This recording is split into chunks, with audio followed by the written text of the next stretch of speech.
안녕하세요. 토양과 작물생육 강사 한경아입니다. 먼저 제 소개를 먼저 드리겠습니다. 저는 94년에 휠개 구조에 감동해서 토양을 시작했습니다. 그리고 서울대 토양연구실에서 석박사 과정을 밟고요. 농촌진흥청 토양비료과에서 2019년까지 일했습니다. 그리고 제가 이제 늦게 쌍둥이를 낳는데요. 쌍둥이가 좀 힘들어해서 이 농촌진흥청을 퇴사하고 아이들 교육 교재를 만드는 GOS라는 새로운 회사에 입사해서 지금 다니고 있습니다. 이 회사에서 하는 일은 자연의 비밀을 푸는 과정을 지금 책이나 여러 가지 영상이나 다양한 매체를 통해 만들어서 제공하고 있는데요. 그 과정은 관찰과 비밀의 열쇠, 예측 이 과정을 통합니다. 근데 사실은 이게 제가 흙을 연구하면서도 이러한 과정을 똑같이 겪었습니다. 그래서 흙과 아이들을 위한 그런 자연 언어 수학 과학 이 책을 지금 같이 통합해서 나름 지금 열심히 이야기를 하고 있습니다. 네, 오늘 말씀드릴 내용은 제가 이제 아이들을 위한 책을 만들면서 이 토양이 단순히 토양이 아니고 우리가 살아가는 지구 생태계에서 육상 생태계에 아주 큰 역할을 하는구나. 이제 그걸 느꼈습니다. 농경지 또한 식물, 작물이라고 하죠. 이 작물을 키우는 형태로 있지만 이 육상 생태계와 같은 맥락으로 있기 때문에 육상 생태계를 먼저 알아보고 농경지로 넘어간 다음에 우리나라 토양의 이제 특징이 있죠. 그죠? 우리나라 토양의 특징에 맞게 어떻게 관리할 것인가. 그렇게 말씀을 드리도록 하겠습니다. 자, 육상 생태계에서 토양과 식물은 어떤 역할이냐면 말하자면 육상 생태계 그 자체라고 볼 수 있습니다. 4억 5천만 년 전 고생대에 식물이 처음 출현하였습니다. 처음 출현하여서 육상 생태계가 이루어졌는데요. 이 육상 생태계가 이루어지는 과정은 토양의 발달과 같이 했습니다. 토양은 모재, 기후, 생물, 지형, 시간이라는 이런 다양한 토양 생성 인자와 같이 발달을 했지만 특히 이 생물 중에 식물의 뿌리와 함께 발달을 해왔습니다. 식물의 뿌리가 하나의 어떤 유기물의 근원이 되죠.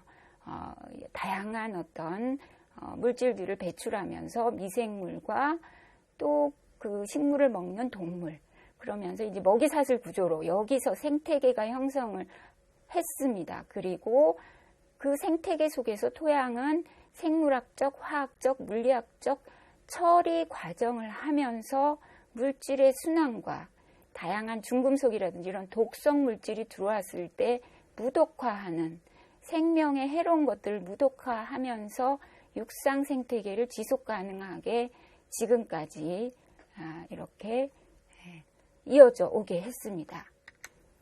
자, 특히 여기서 물이라는 것이 굉장히 중요한 역할을 하는데요. 38억 년 전에 바다에서 생물이 출현하였는데 왜 육지에는 4억 5천만 년 전에 생명이 나타났을까요? 자, 그 큰 이유 중에 하나가 바로 태양입니다. 태양의 그런 자외선은 생명이 견디기 어려울 만큼 매우 강했죠. 그것을 태양의 에너지를 극복할 수 있게 해준 것이 바로 물순환입니다. 햇빛, 바람, 습도에 따른 대기 물 요구량만큼 물을 퍼 올려야 합니다. 에어컨이죠. 그죠? 액체 상태의 물이 수증기가 되면서 주변의 에너지, 열을 빼앗습니다. 에어컨 역할을 하죠. 그래서 식물은 열애를 입지 않습니다.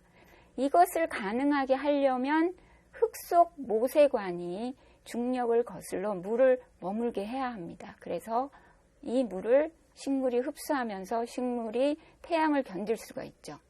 자, 그럼 모세관에 물이 들어가려면 비와 눈이 토양 속으로 잘 침투하여야 합니다.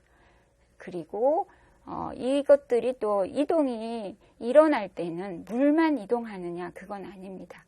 물에 녹을 수 있는 다양한 양분들이 또 이동을 할 수가 있습니다. 자, 그러면은 토양의 구조를 한번 보겠습니다. 토양은 여러분들이 다 알듯이 다공성 물질입니다. 다공성이라는 것은 뭐냐면 빈 구멍이 있다. 그것을 우리는 공극이라고 하죠. 이 공극은 사실은 토양에서는 공극이라고 하지만 또 이 농공이나 이파트에서는 또 간극이라고도 하고 무엇이든지 간에 구멍이다, 빈 공간이다 이렇게 보시면 됩니다. 자, 골격을 만드는 것은 무기물과 유기물입니다. 무기물에는 물론 바위부터 이렇게 쭉 시작하지만 우리가 토양이라고 할 때는 주로 2mm부터 모래 사이즈부터 많이 관찰을 합니다. 자, 유기물은 두더지, 벌레, 소동물 이렇게 쭉 많지만 우리가 토양의 동물이다 하면은 좀 소동물부터 이렇게 쭉 봅니다. 이제 이동이 너무 크죠. 이런 큰 동물들은요. 그래서 이렇게 쭉 봅니다. 그리고 이 두 개가 만나서 ip단을 이룹니다. 하나의 덩어리가 되는 거죠. 특히 이 ip단에서 가장 굴격이 되는 것은 점토와 부식입니다. 점토와 부식은 콜로이드라고도 하는데요. 이 콜로이드는 순수하게 크기로만 결정되는 겁니다. 크기가 작아서 물에 현탁되어서 가라앉지 않죠. 자, 여러분, 가라앉지 않는다는 것은 어떤 특성을 가지냐면 물과 함께 있으면서 다양한 화학 반응이 일어날 수 있습니다.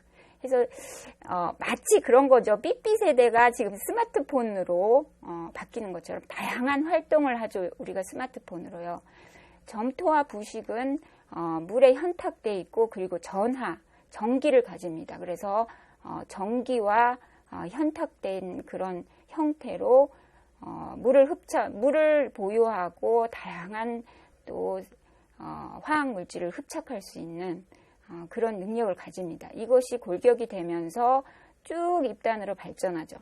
자, 그럼 여러분 공극을 보면은 이 공극에는 대공극, 아주 큰 구멍이라고 하죠. 하지만 이제 토양에서의 큰 구멍은 우리가 생각하기에 그렇게 큰 구멍은 아닙니다. 토양에서는 10마이크로, 여기가 이제 30마이크로, 10마이크로 또는 30마이크로가 이제 포장 용수량 상태인데요.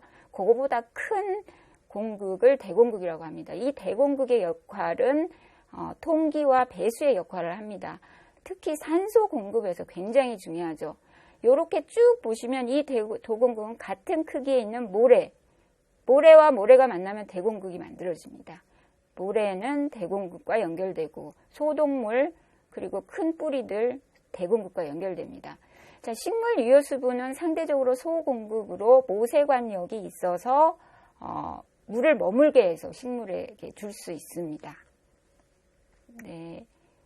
그리고 제가 이제 그 pH와 EC에 대해서 말씀을 드리겠습니다. 뿌리를 덮고 있는 물입니다. 자, 뿌리가 물이 없이 뿌리가 살아있지 못합니다. 모든 살아있는 뿌리는 물로 덮여 있어야 합니다. 아니면 말라서 죽게 되죠. 그죠?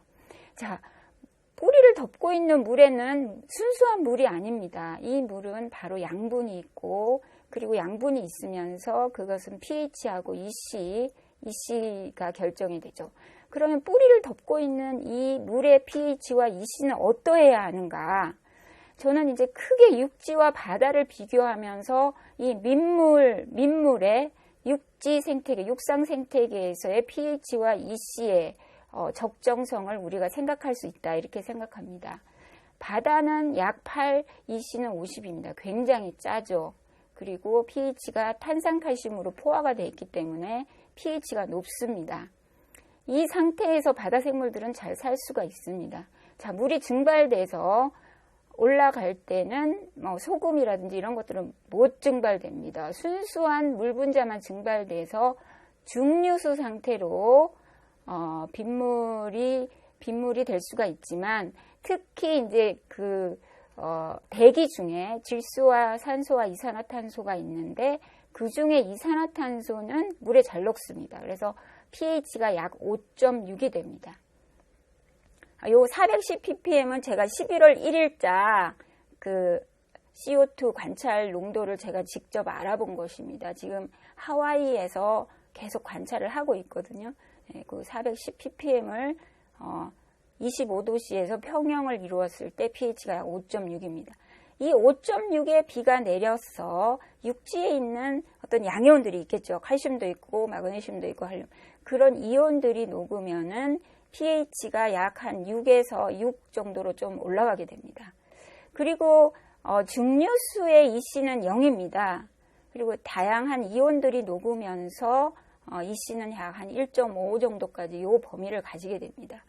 민물과 이 바닷물은 EC에서 거의 50배의 차이가 납니다. 자, 그렇기 때문에 우리는 이 짠물에서는 우리가 살 수가 없습니다. 만약에 짠물이 들어오면은 소금에 배추를 들이듯이 뿌리에 있는 물이 밖으로 나가게 되죠. 이거는 식물이 도저히 육상 생태계에서의 식물은 살 수 없는 조건입니다. 자, 그래서 적정한 이 EC는 우리가 너무나 잘 알죠. 적정한 pH는 왜 중요하냐? pH가 7.5가 넘어가면 암모니아가 가스가 돼서 독성이 됩니다. 독성을 일으킬 수가 있습니다. 자, 이 과정은 미생물이 있어야 되느냐? 아닙니다. 화학적으로 pH가 높으면 암모늄 플러스 이온이 자연스럽게 암모니아 가스로 바뀝니다. 자, 그리고 pH가 낮으면은 알루미늄 삼가가 나타나는데요. 이것도 화학적으로 나타나는 것입니다. 그렇기 때문에 pH가 낮고 높은 것을 피해야 합니다. 그리고 특히 식물에서 가장 중요한 다량원소, 질소와 인의 유효도가 낮아집니다. 그래서 제가 생각하는 가장 적정한 농도는 농도의 중심은 민물 육상 생태계의 pH의 농도의 중심은 pH 6이다 이렇게 생각합니다. 근데 이제 pH 6을 중심으로 한 5.5에서 7 이렇게 얘기할 때도 있고요. 5.5에서 6.5로 얘기하는 경우도 있고요. 6.0에서 6.5로 이렇게 얘기하는 경우도 있습니다.